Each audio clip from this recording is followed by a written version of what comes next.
My dad beat me for refusing to give my promotion. To my brother, you're nothing without us, give your brother that job. I refused. Dad slapped me. Stop crying. Your brother deserves it, Mom said. They had no idea what is coming next.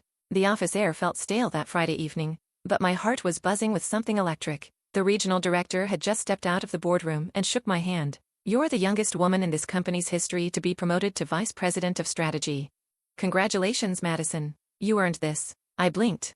For a second, I thought he was joking. But when the applause followed and my team started hugging me, it hit me like a freight train. I did it.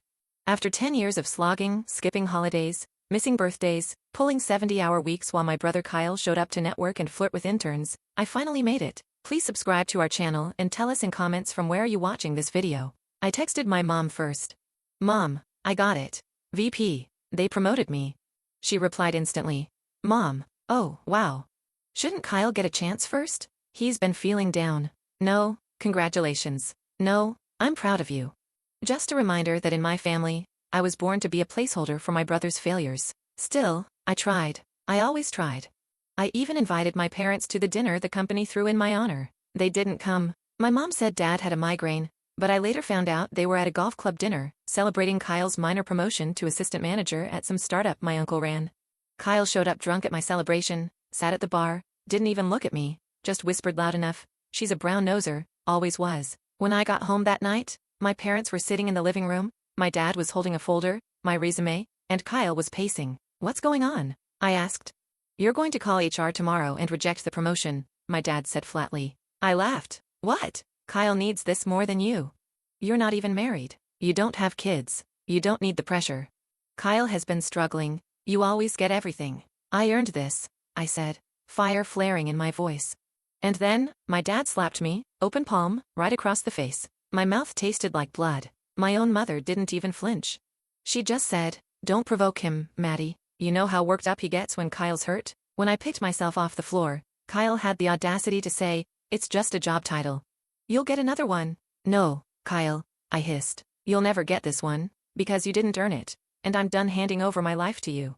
I walked upstairs, locked my bedroom door, and started writing my resignation letter, but not from the company, from the family. The next morning, I filed for emancipation. Yes, at 29 years old. I wanted it legal. I also contacted my lawyer to start looking into something I'd buried for too long, my trust fund, the one my grandfather left for me, that my dad always said had legal issues, and I started digging. What I found made my blood run cold. The trust fund wasn't lost. It had been siphoned, used as collateral for Kyle's business loan 5 years ago, a loan he defaulted on, and it was still in my name. They stole from me. But that wasn't even the final straw. That came the next week, when I received an anonymous email from someone in finance, a screenshot of a memo drafted by my dad and Kyle. They were planning to lobby the board, my board, to demote me due to emotional instability. They wanted me removed. That night, I didn't cry. I didn't scream. I poured myself a glass of wine, looked in the mirror, and whispered, "Let the game begin." I didn't go back to the office on Monday. Instead, I met with a woman named Evelyn Park, one of the top corporate attorneys in the city. I told her everything. The slap. The stolen trust. The attempted smear campaign. She didn't blink. She simply said, "Let's take their castle brick by brick." First, I froze the trust account. Evelyn uncovered the trail of misuse. Kyle had taken 3 loans backed by my inheritance. My father had signed as guardian. It was fraud. They thought because I never asked questions, I never knew. Next, I began quietly collecting evidence. Emails, memos, files. With Evelyn's help, I filed a private whistleblower complaint within the company. I didn't accuse my father and brother of theft, not yet. I accused them of manipulating company assets, falsifying mental health claims against a senior employee, and conflict of interest due to family ties. It triggered an internal audit. Then I did something that would have terrified the girl I used to be. I walked into the quarterly board meeting wearing the sharpest navy suit I owned, heels that clicked like a ticking clock, and a thumb drive with every dirty email and financial cover-up Kyle and my father had touched. The directors were silent as I played audio of Kyle mocking female staff, bragging he could get VP just by default when Maddie eventually crashes, and an email from my dad literally saying, "Let's push her into a burnout spiral and get Kyle in before the next fiscal." When the lights came on, I simply said, "I'm not resigning, but they are." The board voted unanimously. Both Kyle and my father were barred from entering the premises until further notice. An ethics committee would determine next steps. My hands shook, but not from fear. This time, it was rage finally released. But I wasn't done. With Evelyn's help, I filed a civil lawsuit for breach of trust, identity fraud, and emotional damages. The press picked it up within days. Headlines read, VP battles own family in corporate sabotage case. Father-daughter feud uncovers $2 million trust fraud. And oh, how the mighty crumbled. My dad's name was wiped off the donor wall of our alma mater. Kyle's startup investors pulled out. Their bank accounts froze. My mother called, sobbing, asking how I could ruin the family name. I told her, the family name ruined itself. I'm just washing it off mine. Weeks passed. Then one day, Kyle showed up at my apartment. He looked pale, thinner, defeated. Maddie, he said. I know I messed up, but can we talk? I need a job. Anything, please. I didn't even open the screen door. You slapped my hand off the edge when I was building my own ladder. Now you want to climb mine? No, you fall. The door clicked shut. A month later, at the next shareholder meeting, I unveiled something unexpected. I had purchased 22% of company shares using the recovered trust, my trust, and a quiet deal I made with 2 early investors. That gave me leverage, influence, and a new title. President of Strategic Development and Equity Inclusion. I stood before the entire room and said, this company once let nepotism nearly destroy its brightest talent. No more. We're rebuilding. From the top. Outside that room, I finally felt the weight lift.